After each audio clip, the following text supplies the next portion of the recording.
আমার সন্দেহ হচ্ছে যে তারা কিছু একটা হাসিল করার জন্য এই কাজটা করেছে। আদারওয়াইজ সেনাবাহিনীর আমি যেটা শুনলাম এই ভিডিওটা গত আরও প্রায় মাসখানেক আগের, অনেকদিন আগে। তো সেই ভিডিওর হঠাৎ করে এসে তারপরে সেনাবাহিনী ছাড়বে এবং সেনাবাহিনীর বডি ক্যামের ফুটেজ তো আর যেখানে সেখানে পড়ে থাকে না, তাই না? এটা যে সে চাইলো আর বের হয়ে গেল, এরকম তো হইতে পারে না। তারা সুনির্দিষ্ট সুপরিকল্পিতভাবে তারা এটা প্রচার করেছে। কেন করেছে সেটা আমরা জানি না। এইটার প্রেক্ষিতে সেনাবাহিনীকে আজকে কিছু কথা বলতে চাই। আসসালামু আলাইকুম প্রিয় দর্শক, কথা বলছেন আমাদের সবার পরিচিত প্রিয় মুখ অত্যন্ত সাহসী সাংবাদিক ইলিয়াস হুসাইন। আমরা সরাসরি ভিডিও স্ক্রিনে চলে যাব, সেখানে আজকের ভিডিওর মূল অংশ দেখে আসবো। ভিডিওটি খুবই গুরুত্বপূর্ণ হবে, অবশ্যই ধৈর্য সহকারে পুরো ভিডিওটি দেখবেন, তাহলে বিস্তারিত বুঝতে পারবেন। ভিডিও শেষে গুরুত্বপূর্ণ আলোচনা করা হবে। সেখানে খুব আক্রমণাত্মক কথাবার্তা বলেছেন, আমরা সেখান থেকেই শুরুটা দেখেছি। এর পেছনে কি হয়েছে না হয়েছে আমরা কিছু জানি না। আমি খালিদ ভাইয়ের সাথে আমার ব্যক্তিগতভাবে দেখা হয়েছে, কথা হয়েছে।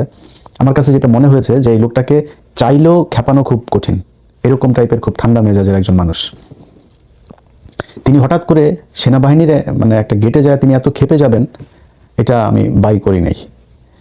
এখানে এটার পেছনে আরও অনেক কিছু আছে, কিন্তু প্রশ্নটা বা বিতর্কটা ওইটা নিয়ে না, যে উনি কতটুকু রেগেছেন, সেনাবাহিনী অফিসার কতটুকু রেগেছেন, ওইটা না। প্রশ্নটা হচ্ছে সেনাবাহিনীর একটা স্পর্শকাতর একটা বাহিনীর আপনার বডি ক্যামের ভিডিও ফুটেজ বাইরে আসলো কিভাবে? আমি গতকালকে আমার পেজে জুলকারনাইন স্যার ওনার পেজের একটা ভিডিও আমার পেজে শেয়ার দিয়েছিলাম। আমি জানি না এটা প্রথমে কে করেছেন, প্রথমে কে আপলোড দিয়েছেন আমি জানি না, কাকে প্রথমে দিয়েছে। এটা যদি সেনাবাহিনী মনে করে দেশের স্বার্থে বা কোনো কারণে এটা প্রকাশ করা দরকার, প্রচার করা দরকার, সেই ক্ষেত্রে সেনাবাহিনীর উচিত ছিল ISPR থেকে এটা করা, মিডিয়াকে ডেকে তাদেরকে দিয়ে দেওয়া, অথবা সেনাবাহিনীর নিজস্ব ফেসবুক পেজ আছে, ইউটিউব চ্যানেল আছে, সেইখানে এটা আপলোড দেয়া। সেটা না করে তাদের নিশ্চয়ই তারা প্রথমে এটা যার কাছে এসছে সে তাদের কচুক্ষেতের ভাতাপ্রাপ্ত, তো এই কচুক্ষেতের ভাতাপ্রাপ্ত মুক্তিযোদ্ধা যারা আছেন তাদেরকে তারা দিয়েছেন। এই জিনিসটা একটা খুব রহস্যজনক এবং খুবই লজ্জাস্কর একটা বিষয় যে সেনাবাহিনী এখনো পর্যন্ত সেই নোংরা রাজনীতি, শয়তানি এখন পর্যন্ত তাদের মাথার ভেতরে আছে। এই কারণে আমি আজকে মনে করলাম, তারপরে আরও কিছু বিষয় আছে যে বিষয়গুলো এখনো বলার সময় আসে নাই। আমি বিভিন্ন মাধ্যমে শুনছি, আমাকে গত 3-4 দিন আগে একজন ঢাকারই একজন ক্যান্ডিডেট ফোন করে বললেন যে তিনার যারা কর্মী আছেন এইসব কর্মীদেরকে একটা বিশেষ সেনাবাহিনীর একটা শাখা থেকে, আপনার সেনাবাহিনী নিয়ন্ত্রিত একটা গোয়েন্দা সংস্থা, সেটা থেকে আপনার নাম চেয়েছে, তাদের নাম সংগ্রহ করছে। তো কেন নাম সংগ্রহ করছে আমরা জানি না। যদি এরকম কিছু থাকে যে বিশেষ হবে, অভিযান হবে, সেই অভিযানে আমি কিন্তু কোনো রাজনৈতিক দলের নাম বলি নাই, কোনো একটা রাজনৈতিক দলকে তারা মাঠে যাতে তারা কাজ করতে না পারে এই জন্য তাদের লোকজনকে ধরপাকড় হবে বা কোনো দলকে সুবিধা দেবে। গত 1.5 বছরে চিহ্নিত কারা কারা চাঁদাবাজি করেছে, কারা সন্ত্রাসী কার্যকলাপ করছে, এখনো করছে, তারা চিহ্নিত, তাদেরকে ধরেন। সেটা যদি জামাতের আমির হয়, জামাতের আমিরকেও ধরেন, কোনো সমস্যা নেই। যদি বিএনপির বিশাল বড় নেতা হয় তারও ধরেন, ওইটা ঠিক আছে। কিন্তু বিশেষ কোনো উদ্দেশ্যে আমি গতকালকের এই ভিডিওটার পিছনে অনেক বড় ধরনের একটা কনস্পাইরেসি আপনার লক্ষ্য করছি। আমার সন্দেহ হচ্ছে যে তারা কিছু একটা হাসিল করার জন্য এই কাজটা করেছে। আদারওয়াইজ সেনাবাহিনীর আমি যেটা শুনলাম এই ভিডিওটা গত আরও প্রায় মাসখানেক আগের, অনেকদিন আগে। তো সেই ভিডিওর হঠাৎ করে এসে তারপরে সেনাবাহিনী ছাড়বে এবং সেনাবাহিনীর বডি ক্যামের ফুটেজ তো আর যেখানে সেখানে পড়ে থাকে না, তাই না? এটা যে সে চাইলো আর বের হয়ে গেল, এরকম তো হইতে পারে না। তারা সুনির্দিষ্ট সুপরিকল্পিতভাবে তারা এটা প্রচার করেছে। কেন করেছে সেটা আমরা জানি না। এটার প্রেক্ষিতে সেনাবাহিনীকে আজকে কিছু কথা বলতে চাই। দেখেন সেনাবাহিনীর ভাইরা, আপনাদের একটা বিষয় বলে রাখি, আপনারা এই দেশের অনেক সম্মানের একটা জায়গায়, আপনাদের এই দেশের প্রয়োজন আপনাদের এটা অপরিসীম, এটার কোনো শেষ নেই। আপনারা ছাড়া এই দেশের সার্বভৌমত্ব টিকে থাকবে না, সম্ভব না এটা। আপনাদের জাউরামির কারণেই গেল 15 বছর এই দেশের সার্বভৌমত্ব ছিল না। আপনি নিজের সম্মান চাবেন আর শয়তানি করবেন, দুইটা একসাথে আপনি পাবেন না। হ্যাঁ, এটা আপনারা অনেক আগে থেকেই করেছেন। 1/11 থেকে আপনারা জাউরামি শুরু করেছেন। 1/11-এ আপনাদের সেনাবাহিনী যেসব অফিসারদের সন্তানদেরকে বলতে চাই, বাবা তোমাদের বাবা যদি নাকি তোমার বাবার যে বেতন, সেই বেতনের চাইতে যদি বেশি সম্পত্তি তোমার ঘরে থেকে থাকে, তাহলে বুঝবা তোমার বাবা চুরি করেছে। যারা 1/11-এ ব্যবসায়ীদেরকে ডেকে ডেকে নিয়ে তারপরে তাদের কাছ থেকে চাঁদাবাজি করেছে, এত ভাব মারার কিছু নাই।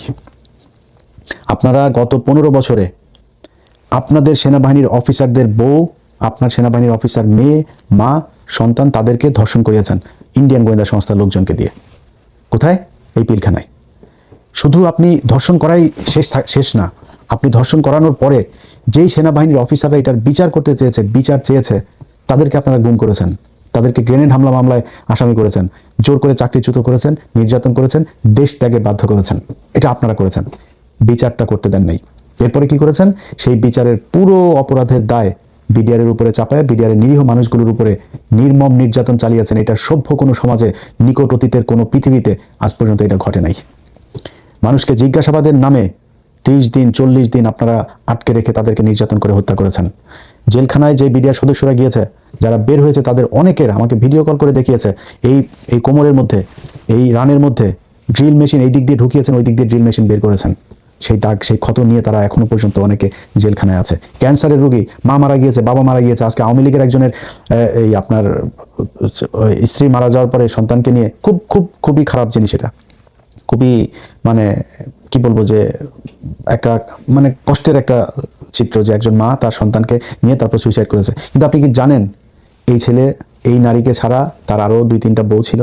এই নারীর কাছে সে আসতো না, এই নারীর সাথে তার সম্পর্ক এমনিতেই ছিল না। তার পরিবারের লোকজন ওই মেয়েকে করতো, নির্যাতন করতো। সেই নারী মারা গিয়েছে এই পারিবারিক সমস্যার কারণে। একটা বিশাল প্রথম আলো, ডেইলি স্টার দুজনে মিলা, ওইদিকে চ্যানেল 24 এমন এক তৈরি করলো যে স্বামীর শোকে স্বামীকে জেল থেকে বের করতে না পেরে, তারপরে মিথ্যা মামলার অপরাধে স্বামীর এই অত্যাচারের এই দুর্বিষহ অবস্থা সহ্য করতে না পেরে দুনিয়া ছেড়ে চলে গেলেন। কি সেই মানে মিউজিক একটা করে দিলে বেদের মেয়ে জ্যোৎস্না ছবির মতো বিশাল করুণ দৃশ্য দেখা যাইতো, বানাই দিলেন। কিন্তু এই যে বিডিআররা এখনো পর্যন্ত যে জেলখানায় পড়ছে, এখন পর্যন্ত প্রায় 450 আলেম জেলখানার ভিতরে কোনো অপরাধ ছাড়া, তারা বাপ মার মারা যাওয়ার পরে তাদের প্যারোলে যাইতে দেওয়া হয় না অনেককে। সেটা নিয়ে নিউজ করেন নাই তো? কি অপরাধ তাদের? এটা আপনারা করেছেন। আপনাদের নিজেদের অফিসার নিজেরা নিজেদের ক্যান্টনমেন্টের ভিতরে লুকিয়ে গুম করে রেখেছেন। আপনারা পাহারা দিয়ে 2018 সালে একটা রাতের ভোটে নির্বাচন করিয়েছেন, 2014 সালে করেছেন ভোটারহীন নির্বাচন, 2024 সালে করিয়েছেন ড্যামি নির্বাচন। এগুলো আপনারা করেছেন। আপনারা রাস্তাঘাট, ব্রিজ, কালভার্ট এগুলো করতে গিয়ে চুরি বাটপারি যা আছে সবকিছুই সেনাবাহিনী করেছে। এখন আপনারা তারপরে সম্মান চান, আপনাদেরকে সম্মান করতে হবে। সমস্যাটা কি হয়েছে শুনেন। এই খালিদুজ্জামান ভাই ভিডিও নিয়ে এক মেজর, রিটায়ার্ড, তিনি মেজর না ক্যাপ্টেন না কি যেন একজন সেনা কর্মকর্তা আর কি, তিনি এক ভিডিও বানিয়েছেন। আমি আর পিনাকি ভট্টাচার্য আমাদের কারণে সেনাবাহিনীকে নিয়ে খালিদুজ্জামান এরকম কথা বলার সাহস পেয়েছে। খালিদুজ্জামান একা না, বাংলাদেশের বহু মানুষ এইভাবে কথা বলবে। এটা ইলিয়াস পিনাকির কারণে কিনা ওই চিন্তা না করে আপনারা অপকর্ম করেন কিনা সেই চিন্তা করেন। আপনারা চান হচ্ছে কি, জাউরামি যত ধরনের আছে সব করবেন, কিন্তু কেউ কিছু বলতে পারবে না। সেদিন গুজার গায়া, ওই দিন আর বাংলাদেশে ফেরত আসবে না। জাউরামি করবেন, বের হয়ে যাবে। আমি থাকবো না, আরেকজন থাকবে, কেউ না কেউ থাকবে, বলে ফেলবে। এবং এগুলো আপনাদেরকে শুনতে হবে। খালিদুজ্জামান ভাই বলেছে যে আপনারা দেশের 12টা বাজিয়েছেন। তার দেশের 12টা আপনারা বাঁচিয়েছেন, এটা সত্যি কথা, এটা অস্বীকার করার কিছু নাই। একজন পুলিশের সন্তান যদি নাকি কেউ দেখে, মনে করেন পুলিশের যদি অস্বাভাবিক সম্পদ দেখে, পুলিশের ছেলে মনে করেন R1 নিয়ে ঘুরছে, BMW নিয়ে ঘুরছে, চোখ বন্ধ করে বলে দেবে ওর বাপের হয়তো অন্য পারিবারিক ব্যবসা থাকতে পারে, বাপের ভাইয়ের ব্যবসা থাকতে পারে, নিজের পৈতৃক সম্পত্তি থাকতে পারে, কিছু না, পুলিশের ছেলে শালা ঘুষখোরের পোলা, বলে ফেলবে। সেনাবাহিনীর ক্ষেত্রে কিন্তু এটা বলতে পারবে না, আবার ওনাদের আবার গায়ে লাগবে। কিন্তু আপনিও চোর, যাহাই পুলিশ আপনিও ঠিক তাহাই। তারা চুরি করে, আপনারা চুরি করেন, ভাব মারার কিছু নাই। চুরি কোথায় করেন নাই বলেন? 111-এ ব্যবসায়ীদেরকে ডেকে ডেকে নিয়ে আপনারা চুরি করেছেন, করেন নাই? আপনারা এই যে কি বলে, ওই যে কন্ট্রাক্টারি করেন, যে এই যে কন্ট্রাক্টারি টাকা পয়সা যেগুলো কিনা করেন আপনারা, এটার হিসাব পুরোপুরি হিসাব দিতে পারবেন আপনারা? পারবেন না। সেখানে যারা যারা আছেন কি পরিমাণে টাকা পয়সা মালিক হয়েছেন এটা আপনারা নিজেরাই জানেন। তারপরে বাংলাদেশের বিভিন্ন জায়গায়, মানে ওনারা তো সৎ মানুষ, ওনারা কোনো আকাম কুকাম করেন না। এই জন্য ওনাদেরকে বাংলাদেশের বিভিন্ন জায়গায়, মন্ত্রণালয়, কর্পোরেশন, অধিদপ্তর, পরিদপ্তর, সব জায়গার উপরের চেয়ারটা ওনাদের। ওনারা ওইটা ডিজি নাই চেয়ারম্যান, কোনো না কোনো এক ইয়ের মধ্যে তারা প্রশাসক হয়ে তারপর বসে আছে। যত জাউরামি সবাই সেনাবাহিনী করে। আপনি বাংলাদেশের যত জায়গায় যত শয়তানি, এই যে শুনেন আপনারা ভূমিদস্যু, যত ভূমি আপনার আছে, এই আবাসন প্রকল্পগুলো আছে, সব জায়গার পেছনে হইল গিয়ে এরা হয় রিটায়ার্ড নাই আপনার সার্ভিং অফিসার, তারা আসেই আত্মীয় স্বজন দিয়া, শালা দিয়া, সুমন্দি দিয়া, ভাই দিয়া, মা দিয়া, কোনো না কোনো কিছু দিয়া, কারণে ওইখানে রেখে দিয়েছে, বউরে দিয়া, এগুলো করে রাখছে। জাউরামি যত কিছু আছে, তারপরে ওনাদের নিয়ে কিছু বলা যাবে না। ভাই আপনাদেরকে আমি বলি, আপনারা মনে করেন নিজেদেরকে যে সম্মানিত জায়গায় রাখবেন, আচ্ছা আপনাদেরকে দেওয়া হয়েছে এরকম কয়েকটা জায়গার নাম আমি বলি আপনাদের। কোন জায়গায় আপনারা ঠিক করতে পেরেছেন? আপনারা তো মানে আলাদা শ্রেণী, সবসময় একটা ক্লাস্টার একটা ফর্মে থাকতে চান, তো কাজ তো করতে হবে তাই না? আপনারা যে মানে নিজের আলাদা কিছু করেছেন এটা তো আপনাকে বুঝাইতে হবে। আপনি ঢাকা বিশ্ববিদ্যালয়, ঢাকা মেডিকেল কলেজের কি পরিচালক? একজন ব্রিগেডিয়ার হয়। ওষুধ প্রশাসন অধিদপ্তরের একজন ডিজি কি? একজন ব্রিগেডিয়ার হয়। ওই ডেস্কোর একজন কি? একজন ব্রিগেডিয়ার। ওই ডেসায় একজন আছে, ওই পেট্রোলিয়াম ইয়েতে আছে, ওই তিতাসে আছে, বিভিন্ন জায়গায় প্রথম পদটা তাদের। সিটি কর্পোরেশনের মতো চুরির জায়গাতেও ওনারা প্রশাসক বসায় রেখেছেন। বিডিআর, এমন কোনো বর্ডারের কোনো সীমান্ত, বিডিআরের ভাইরা আমার অনেক পছন্দ করে, তারপর সত্যি কথা ভাই, এমন কোনো সীমান্তের কোনো জায়গা আছে যেখান দিয়ে কিনা মাদক চোরাচালান হয় না? এমন সীমান্তের একটা জায়গা আছে, একটা সীমান্ত আছে যেখান দিয়ে মানব পাচার হয় না, গরু পাচার হয় না, পোশাক পাচার হয় না, চিনি পাচার হয় না, লবণ পাচার হয় না? এমন জায়গা আছে? বিশেষ করে মাদক দেশ ধ্বংস করে দিচ্ছে।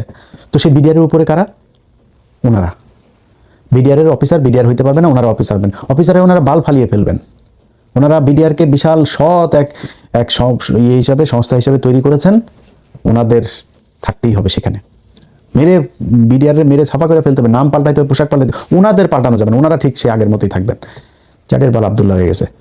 ঢাকা মেডিকেলে চুরি ঠেকাইতে পারছেন? ওষুধ প্রশাসন অধিদপ্তর, ইনসেপ্টা আছে, স্কোয়ার আছে, ভ্যাকসিনকো আছে, এত ওষুধের ইয়ে। আমার এসেনশিয়াল কেন এত সমস্যা? মানে সরকারি ইয়েটা কেন এত হয় না কেন? এটার নাম ডাক নাই কেন? এটাতে খালি দিনকে দিন প্রতিদিন খালি মানে চুরি লসের মধ্যে যায় কেন? আপনি এই বিমানে গেলেও একই অবস্থা। সব জায়গাতে আপনারা যায় চুরি করেন, সে আগে যা চুরি হতো সেটাই করা হয়, আপনারা ভাগ দিয়ে খাইতে হবে। মানে ওনাদের অবস্থাটা হয়েছে ওনারা ওপরের একটা পদে যাবে, যা লুটপাট করে খাবে। এই খাওয়ার ভাগ আনার জন্য যায়। কোনো জায়গা কি আছে আপনারা ঠিক করতে পেরেছেন? বলেন, এক জায়গা বলেন আমারে। ঢাকা মেডিকেল ঠিক করতে পেরেছেন? দালাল আছে, মানুষ চিকিৎসা পায়, সেখান থেকে দালালরা রোগীদেরকে ধরে নিয়ে যায় আরেক হসপিটালে। পারেন নাই তো আপনি বালফালা ওইখানে আসেন কেন? ওষুধ প্রশাসন ই করতে পারেন, ডেস করতে পারেন, ডেসাতে পারেন, ওই পেট্রোলিয়াম ইয়েতে পারেন। কোন জায়গায় পারেন আমার? যে এই জায়গাতে আপনি গিয়ে দুর্নীতি বন্ধ করেছেন। পাসপোর্ট অফিসে ধুমায়া দালালি চলে, 2 দিন বন্ধ থাকে, মিডিয়া টিডিয়া একটা ইয়ে করলে, মোবাইল কোড করলে, তারপরে আবার চলে। তারপরে বন্ধ করতে না পারলে আপনি বালফালা ওখানে আসেন কেন? যান কেন আপনি? চুরি ভাগানোর জন্য। যত জাউরামি, যত চুরি বাটপারি যা আছে সব কিছুর নেতৃত্ব দেয় সেনাবাহিনী। এখন আপনারা আমি ভালো কেমনে বলবো আমার বলেন? আমি যে কথাগুলি বললাম ভাই, আপনার সাথে আমার ব্যক্তিগত কোনো সমস্যা নাই। ইভেন ওয়াকার স্যার, আপনারা বলি স্যার, আপনার সাথে আমার ব্যক্তিগত কোনো সমস্যা নাই। তো আপনার লোকেদের সাথে কথা হয়েছে, আপনার কাছে কি চাইছি আমি? বলছি যে বিডিআরের লোককে ছেড়ে দিতে হবে। আলেমদের সন্ত্রাস বিরোধী আইনের যে মামলাগুলো, এই মামলাগুলোতে কোর্ট যদি জামিন দেয়, আপনি ডিজিএফ এর ক্লিয়ারেন্সের এই অজুহাতে কারো আটকাইতে পারবেন না। আপনারা 2 দিন পরে বললেন ফুল স্টপ। তো এই যে এরপরে যে বের হইলো কমিশন তৈরি করার পরে, তো সেগুলি কেন হইলো? আপনারা বললেন যে সব দোষ বিডিআরের। সারা দেশে সব জায়গায় যেখানে বলবেন সবখানে। সব ব্যক্তিগতভাবে আপনার সাথে আমার কোনো সমস্যা নেই। আপনারা ভাই ভালো কাজ করেন, সেনাবাহিনীর মানুষ সম্মান করুক, আমি নিজেও এটা চাই। সেনাবাহিনীর একটা আলাদা একটা জগতে থাকবে, তারা তাদের মতো মানে একটা অচ্যুত শ্রেণীর মতো করে থাকবে, যে এরা আমাদের বিশেষ সময় আমাদের পাশে থাকবে।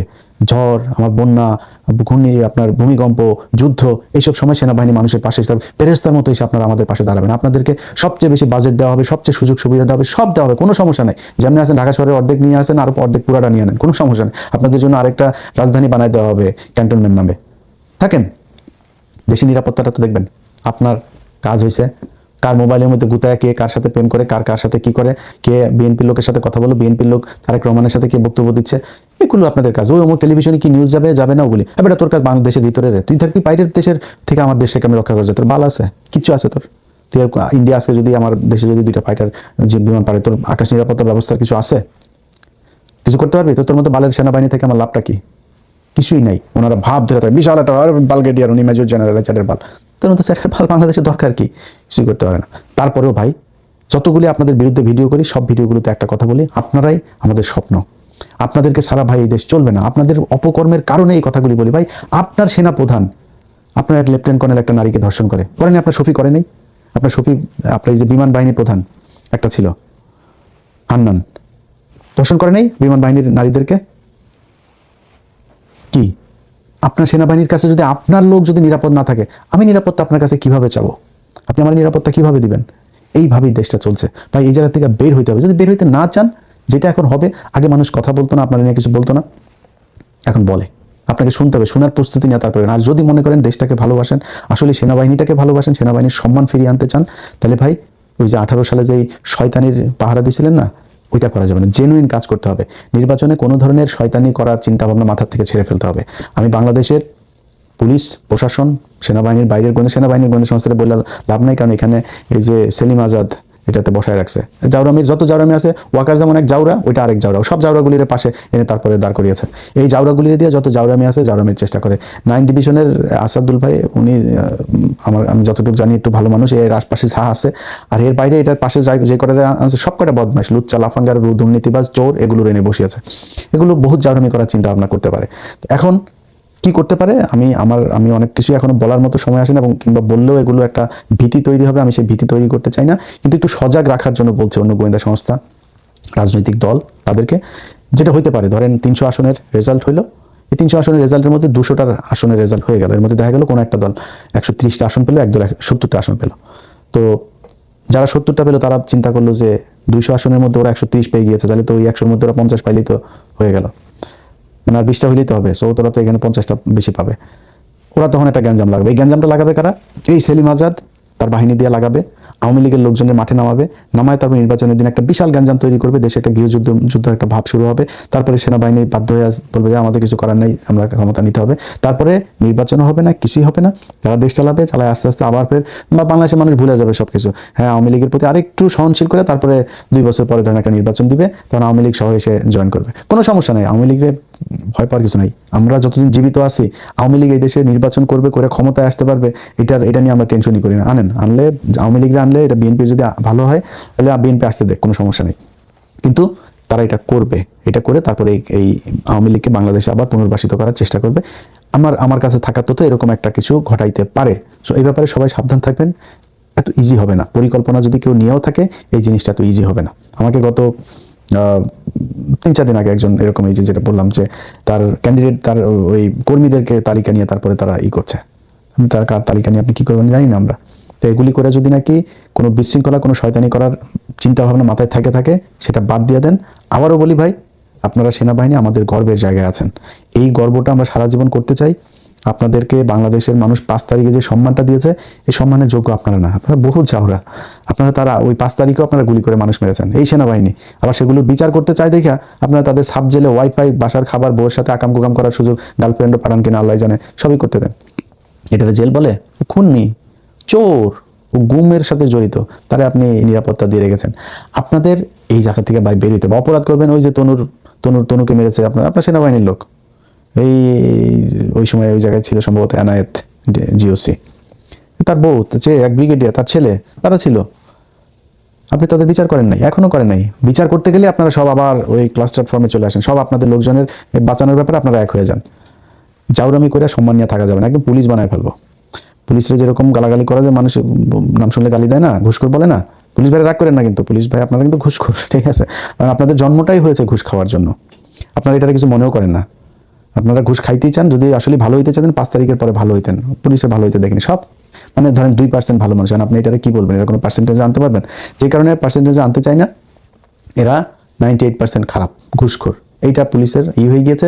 সো আর্মিও যেহেতু এরকম জাউরা, তো আর্মির এত ভালো সাজানোর কিছু নাই। তো আপনাদের এগুলো এইভাবে আস্তে আস্তে মানুষের সামনে আপনাদেরকে এইভাবে তুলে ধরা হবে। হ্যাঁ, আপনি ভালো যদি হইতে চান, ভালো কাজ করতে হবে ভাই। আশা করি ভালো কাজ করবেন, আপনাদেরকে সম্মান করতে চাই, সম্মান করব। আপনাদের বলা লাগবে না ভাই, আপনাদের পায়ে ধরে মাপ চায় ভিডিও, একদম ওপেনে ভিডিও বানাবো যদি আসলে আপনারা ভালো কাজ, কিচ্ছু বলা লাগবে না। আমার 1 টাকাও দেওয়া লাগবে না, কোনো সুবিধাও দেওয়া লাগবে না, কচু খেতিদের মতো ভাতাও দেওয়া লাগবে না, কিচ্ছু দেওয়া লাগবে না।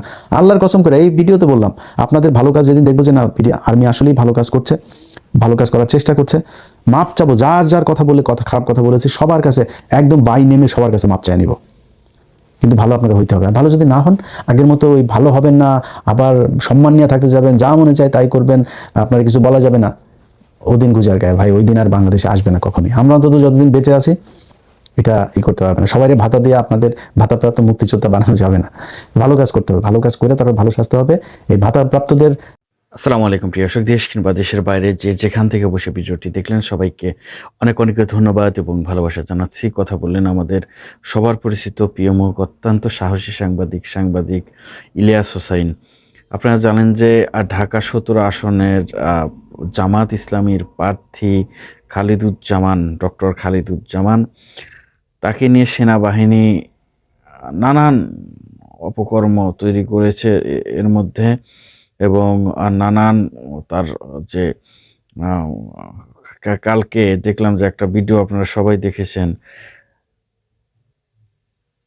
1 মাস আগের ভিডিও হঠাৎ করে সেনাবাহিনী ভিডিওটি ছেড়ে দিল। এখন 1 মাস আগের এই ভিডিওটি সেনাবাহিনীর কাছে ছিল, হঠাৎ করে জুলকার নায়ের আল জাজিরার যিনি সাংবাদিক তার কাছে কেমন করে গেল, এটা একটা প্রশ্ন।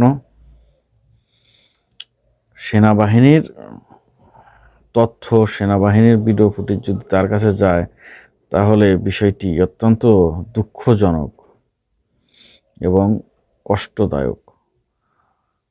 প্রিয় দর্শক, এই বিষয়টি নিয়ে কথা বলেন আমাদের সবার পরিচিত প্রিয় মুখ, সাহসী সাংবাদিক ইলিয়াস হোসাইন।